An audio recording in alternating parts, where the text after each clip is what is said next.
Hello everyone, apa khabar? Let's start off with this sentence, Eddie pergi klinik. So what is this in English? Without a proper context of the conversation, we don't know if Eddie had gone to the clinic or Eddie will go to the clinic, or if it's in the present tense, Eddie goes to the clinic. So we've learned if it's in the future, we can use akan. Eddie akan pergi klinik to mean Eddie will go to the clinic. So if it's the past, the word that we use is telah.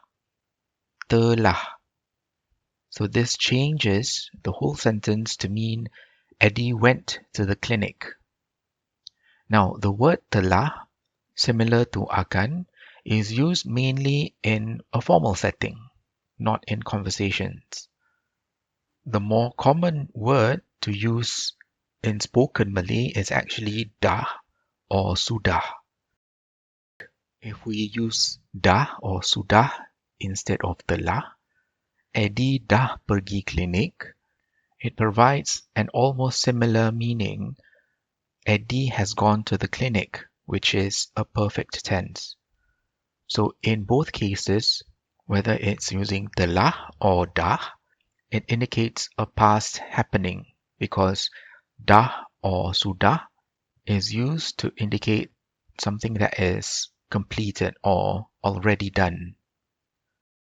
Another example, she retired in 2005. The equivalent formal statement in Malay would be dia telah bersara dalam tahun 2005.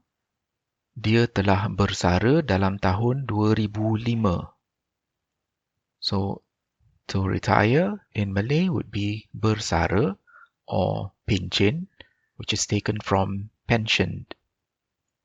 The inclusion of the word telah here gives a very formal feeling to the sentence, and it's rarely heard in conversations.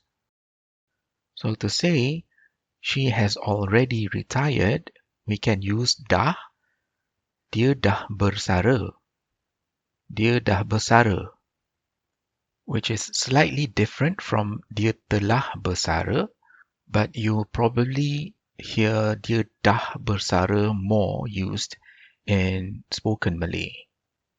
However, as in the example, dia telah bersara dalam tahun 2005, the year 2005 already indicates that it happened in the past.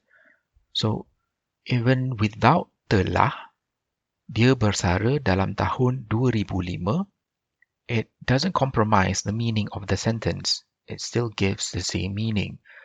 So in cases where a point of time is referenced in the sentence, we don't need to use dah or telah. And this is the same in a future tense where akan is omitted from referenced in a sentence. So if the sentence is last year she moved to Jakarta, even without telah, tahun lepas dia pindah ke Jakarta. It still gives the same meaning as tahun lepas dia telah pindah ke Jakarta, because from the phrase tahun lepas, it already indicates that this happened last year, which is in the past. However, similar to the future tense, even without referring to a date or a point in time in the past, we know that it's happened in the past from the context of the conversation. For example, if you're telling a story where you're referencing a past experience, from the context of the conversation, you already know that it had already happened. For example, it had started to rain when we arrived. So imagine if you're describing your experience to someone. So from here, they already know that it had already happened. So in Malay, you can either say this as hujan dah mula turun masa kitorang sampai, or even without dah, Hujan mula turun masa kitorang sampai. So in both cases, they mean the same thing. And one more, I started working here after I finished school. So if it's a conversation between work colleagues, you know that the person already started working there.